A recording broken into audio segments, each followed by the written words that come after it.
Hello hi friends, എല്ലാവർക്കും മൈഫ്രോക്സിലേക്ക് സ്വാഗതം. ഇന്ന് നമ്മൾ ഒരു റീയൂസ് വീഡിയോ ആണ് കാണിക്കുന്നത്. ഇതുപോലെയുള്ള ചാക്കുകളൊക്കെ നിങ്ങളുടെ വീട്ടിൽ ഇഷ്ടം പോലെ ഉണ്ടാവും. നമ്മൾ അരിയൊക്കെ വാങ്ങിക്കുന്ന ചാക്കാണിത്. അപ്പോൾ ഈ ചാക്ക് കൊണ്ടുള്ള ഒരു റീയൂസ് ഐഡിയയാണ് ഞാൻ ഇന്ന് കാണിക്കുന്നത്.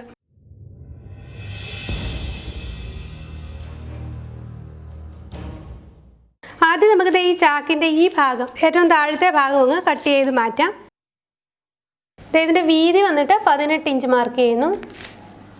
18 ഇഞ്ചിൽ ഞാനിങ്ങനെ ഇവിടെ ഒരു ലൈൻ വരച്ചിട്ടുണ്ട്. ഇനി നമ്മളിതിൻ്റെ ലെങ്ത്ത് ഒന്ന് മാർക്ക് ചെയ്യുക. ലെങ്ത് ഞാൻ ഇവിടെ ഒരു 20 ഇഞ്ച് മാർക്ക് ചെയ്യുന്നു. അതും ഇതുപോലെ തന്നെ ഒന്ന് സ്ട്രൈറ്റ് ആയിട്ട് വരച്ചെടുക്കുക. ഇത് ഇങ്ങനെ ഈ മാർക്കിങ്ങിലൂടെ നമുക്ക് കട്ട് ചെയ്തെടുക്കാം. ഇവിടെ ഈ ഭാഗവും കട്ട് ചെയ്തെടുത്തിട്ടുണ്ട്. ഇനി നമുക്ക് ഈ ജോയിൻ്റ് ആയിട്ടിരിക്കുന്ന ഈ പോർഷൻ കൂടി ഇതും കൂടി ഒന്ന് കട്ട് ചെയ്തെടുക്കുന്നു. ഇനി നമ്മൾ ഈ ചാക്കിനെ കൃത്യം പകുതിയായിട്ട് ഇങ്ങനെ മടക്കുന്നു, ലെങ്ത് വൈസ്.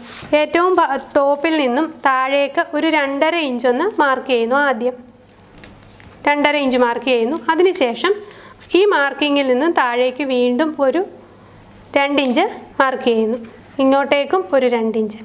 ഇങ്ങനെ ഇവിടേക്ക് 2 ഇഞ്ച് മാർക്ക് ചെയ്തിട്ട് ഒരു സ്ക്വയർ നമ്മളിവിടെ നിന്നും 2 ഇഞ്ച് ഗ്യാപ്പ്, എന്നിട്ട് ഇങ്ങനെ ഒരു സ്ക്വയർ പോലെ വരച്ചു. ഇനി നമ്മളിത് ഇവിടെ ഈ എഡ്ജസ് ഒന്ന് റൗണ്ട് ആക്കി ഈ 2 ഭാഗവും ഒന്ന് റൗണ്ട് ചെയ്ത് കട്ട് ചെയ്തെടുക്കുക. ഇതുപോലെ നമ്മളിവിടെ കട്ട് ചെയ്ത് മാറ്റിയിട്ടുണ്ട്. വിടർത്തിയിടുമ്പോൾ ഇതുപോലെ വന്നിട്ടുണ്ട്. ഇനി ഇതേ മെഷർമെൻറ്റിലുള്ള 2 ക്ലോത്തുകൾ കൂടി നമ്മൾ എടുക്കുന്നു. ഇതുപോലെ ഈ ചാക്കിൻ്റെ മെഷർമെൻറ്റിൽ തന്നെയുള്ള 2 പീസ് ക്ലോത്ത് ഞാനിവിടെ കട്ട് ചെയ്തെടുത്തിട്ടുണ്ട്. ഇത് പഴയ ക്ലോത്താണ്. പഴയ ക്ലോത്ത് ആയാലും മതി, കട്ടിയുള്ള ബെഡ്ഷീറ്റിൻ്റെയോ. എന്നിട്ട് ഈ ചാക്കിൻ്റെ പീസ് ഈ തുണിയുടെ മേലേക്ക് വെച്ചിട്ട് ഈ വട്ടത്തിൽ കൂടി ഒന്ന് ഇങ്ങനെ സ്റ്റിച്ച് ചെയ്തെടുക്കുക. നമ്മുടെ സാധാരണ സ്റ്റിച്ചിങ് മെഷീനിൽ വെച്ച് ഇങ്ങനെ വട്ടത്തിൽ സ്റ്റിച്ച് ചെയ്തെടുക്കുക. ഇവിടെ നമ്മളിങ്ങനെ വട്ടത്തിൽ തയ്ച്ചിട്ടുണ്ട്. ഇനി നമുക്കിത് കട്ട് ചെയ്തെടുക്കാം. തുണി പോർഷൻ മാത്രം ഒന്ന് നമുക്ക് കട്ട് ചെയ്തെടുക്കാം. ഇതുപോലെ തന്നെ നമ്മൾ ഈ തുണിയുടെ ഭാഗം കട്ട് ചെയ്ത് കളഞ്ഞിട്ട് ഇവിടെ ഇങ്ങനെ ചെറുതായിട്ടൊന്ന് കട്ട് ചെയ്ത് കൊടുക്കുക. ഈ തയ്യലിൽ കൊള്ളാതെ വേണം നമ്മൾ കട്ട് ചെയ്യാൻ. നമ്മളിത് ഇതുപോലെ ഇവിടെ കട്ട് ചെയ്തെടുത്തിട്ടുണ്ട്. ഇനി നമ്മളിത് ഈ ക്ലോത്ത് ഇതിൻ്റെ ഉള്ളിൽ കൂടി ഇങ്ങനെ ഫുള്ളായിട്ട് റിവേഴ്സ് ചെയ്തെടുക്കുന്നു. ഇങ്ങനെ റിവേഴ്സ് ചെയ്തെടുത്തതിന് ശേഷം ഇതിൻ്റെ എഡ്ജിൽ കൂടി ഇങ്ങനെ ഒരു സ്റ്റിച്ച് കൊടുക്കുക. ഫുൾ റൗണ്ട് ആയിട്ട് പുറമേ കൂടി സ്റ്റിച്ച് ചെയ്യുക. ഇതിൻ്റെ പുറമേ കൂടി ഇതുപോലെ സ്റ്റിച്ച് ചെയ്തിട്ടുണ്ട്. ഇനി നമ്മൾ തിരിച്ചു വെച്ചിട്ട് ഈ മുകൾ ഭാഗം ഇതിലേക്ക് ഒന്ന് ഡബിൾ ഫോൾഡ് കൊടുത്തിട്ട് ഈ ക്ലോത്ത് ഇങ്ങനെ മടക്കി ഒന്നുകൂടി ഫോൾഡ് ചെയ്ത് ഇങ്ങനെ ഒന്ന് തയ്ക്കുക.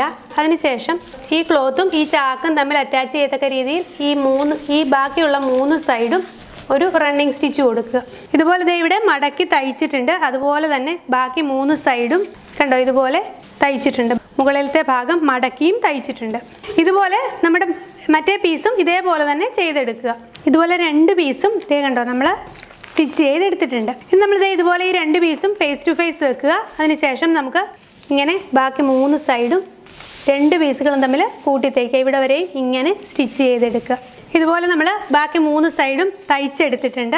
ഇനി നമ്മൾ ചെയ്യേണ്ടത് ഇതിൻ്റെ ഈ താഴത്തെ ഭാഗമില്ലേ, ഈ താഴത്തെ പോർഷനിൽ ഒരു 2 ഇഞ്ച് ഇങ്ങനെ മാർക്ക് ചെയ്യുക. ഇവിടെ നിന്ന് മുകളിലേക്കും 2 ഇഞ്ച് മാർക്ക് ചെയ്യുക.